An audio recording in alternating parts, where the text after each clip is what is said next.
Betul, nggak gini. Jadi sebetulnya kalau kita ngomongin harta gono gini, kalau kita ngomongin hukum secara prosedur ya, pada saat bercerai, memang Rachel itu saya lihat, saya kebetulan bukan lawyernya pada saat itu, memang tidak mempermasalahkan harta gono gini, hak asuh anak juga tidak. Sehingga waktu itu kalau saya tidak salah, putusannya adalah first take.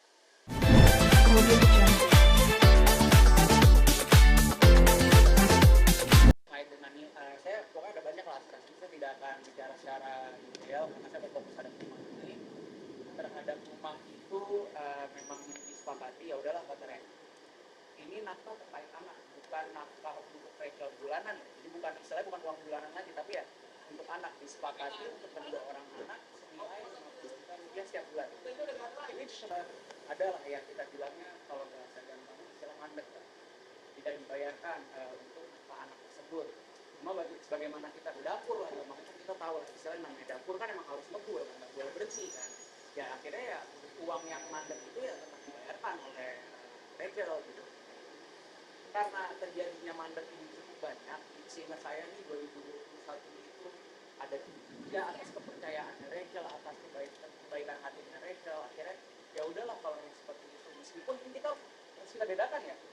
Halo. Oke bang, boleh jelaskan bang ini persoalan antara ARP-nya dan mantan pro ini yang sedang ramai di sosial media itu sebenarnya awalnya seperti apa?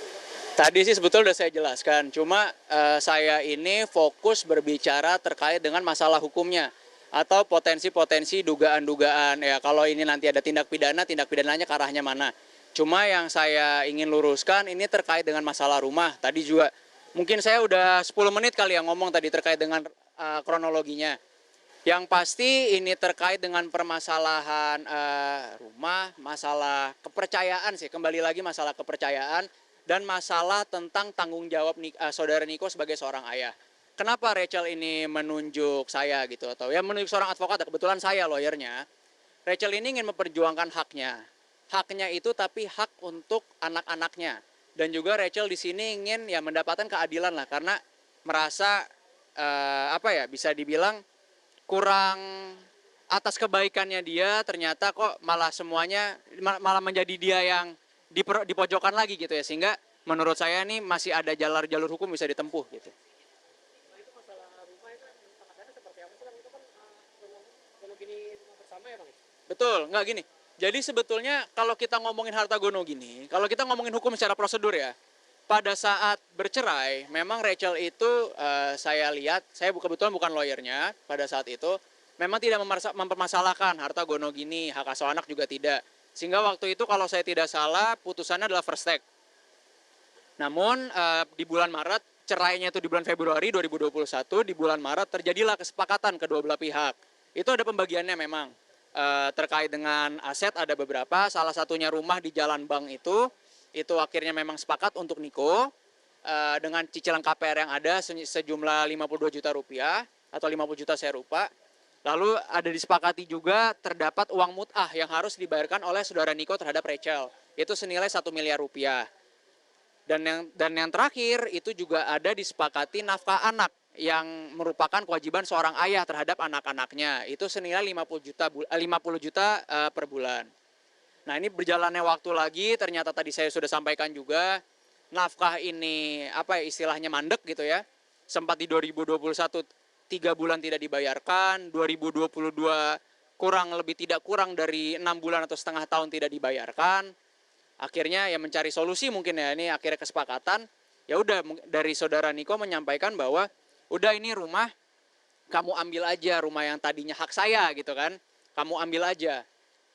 Tapi nanti untuk KPR akan tetap saya bayarkan dengan catatan, ini perlu diambil di garis bawahi, dengan catatan apabila rumah ini sudah saya kasih ke kamu, cicilan ini sudah saya bayarkan, uang sejumlah 50 juta rupiah untuk nafkah anak tidak perlu dibayarkan lagi. Which sebetulnya ini merupakan kewajiban seorang ayah. Ini udah dua hal yang berbeda, cuma ya atas kebaikan Rachel kayak oh ya udah kalau misalnya seperti itu. Nah, karena mengetahui seperti itu atas rangkaian kalimatnya, rumah ini buat saya, rumah ini buat Rachel, udah gitu memang rencananya rumah ini memang buat anak-anak berdasarkan info yang saya dapat seperti itu. Akhirnya rumah ini renovasi dengan nilai yang tidak sedikit juga ya, 500 juta rupiah lah kurang lebih itu. Nah, sudah direnovasi, akhirnya digunakan memang betul buat adik-adiknya untuk tempat tinggal. Karena kan Rachel ini kan sebagaimana kita ketahui juga sebagai tulang punggung keluarga ya. Jadi dia selain menghidupi anak-anaknya juga menghidupi keluarganya. Akhirnya ada rumah yang memang bisa ditinggali, sudah layak, ya kenapa tidak? Ini menjadi lain persoalan lah. Apakah ini rumah mau jadi kantor, kayak mau jadi tempat tinggal. Atau juga kan sudah sepakat itu rumah buat Rachel. Nanti apakah ini pada saat cicilan itu sudah lunas akan dibalik nama atau enggak ya? Itu urusan belakang gitu.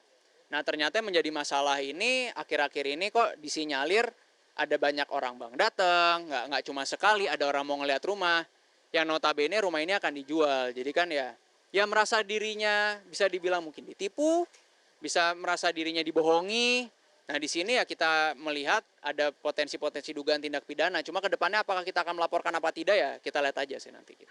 Bang, soal nafkah yang 50 juta itu berarti dari 2021 juga udah putus-putus ya bang bayarnya bang? Iya, seperti saya bilang tadi, ini berdasarkan informasi yang saya dapatkan dan data yang saya dapatkan, memang sejak 2021 itu sudah ada sekitar 3 bulan bolong.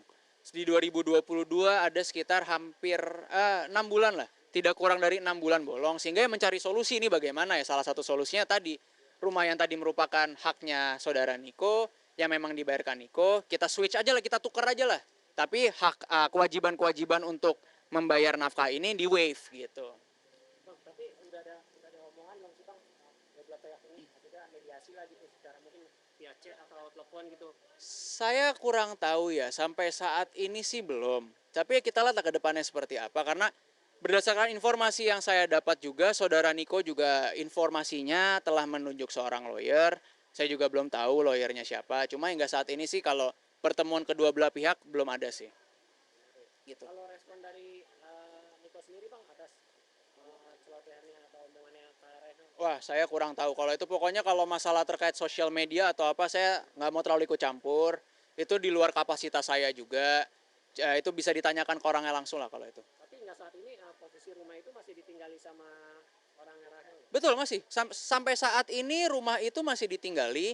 Cuma dengan kondisi ya itu, sehari mungkin atau nggak sehari lah. Mungkin dalam seminggu bisa berapa kali orang datang ngukur-ngukur, orang datang mau ngelihat rumah, kan nggak nyaman. Padahal di sisi lain juga Rachel sudah mengeluarkan uang sejumlah biaya untuk merenovasi rumah tersebut. Itu. Bang Rahel sempat komplain sama waktu bang soal ini bang, kok kenapa sih rumah ini tuh tiba-tiba ada yang datang? Wah, saya kalau itu sih nggak tahu ya sempat komplain apa enggak. Cuma katakanlah memang Rachel itu komplain, menurut saya itu merupakan hal yang wajar.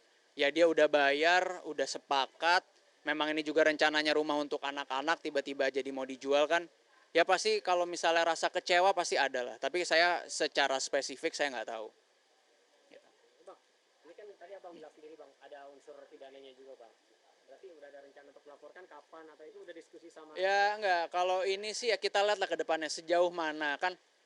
Gini loh, kalau kita pahami secara bersama, pidana ini kan sebetulnya bisa dibilang juga sebagai last resort lah. Tapi kalau memang dibutuhkan dan memang menurut keyakinan kami ini memang dugaan tindak pidananya dan rumusan unsur pasalnya sudah terpenuhi, ya mengapa tidak untuk melaporkan? Toh juga kita di sini kan ya mencari keadilan, ingin memperjuangkan hak-hak, dan apalagi di sini juga haknya ini adalah hak-hak dari anak-anaknya Rachel. Terima kasih bang. Thank you. Audio Jungle.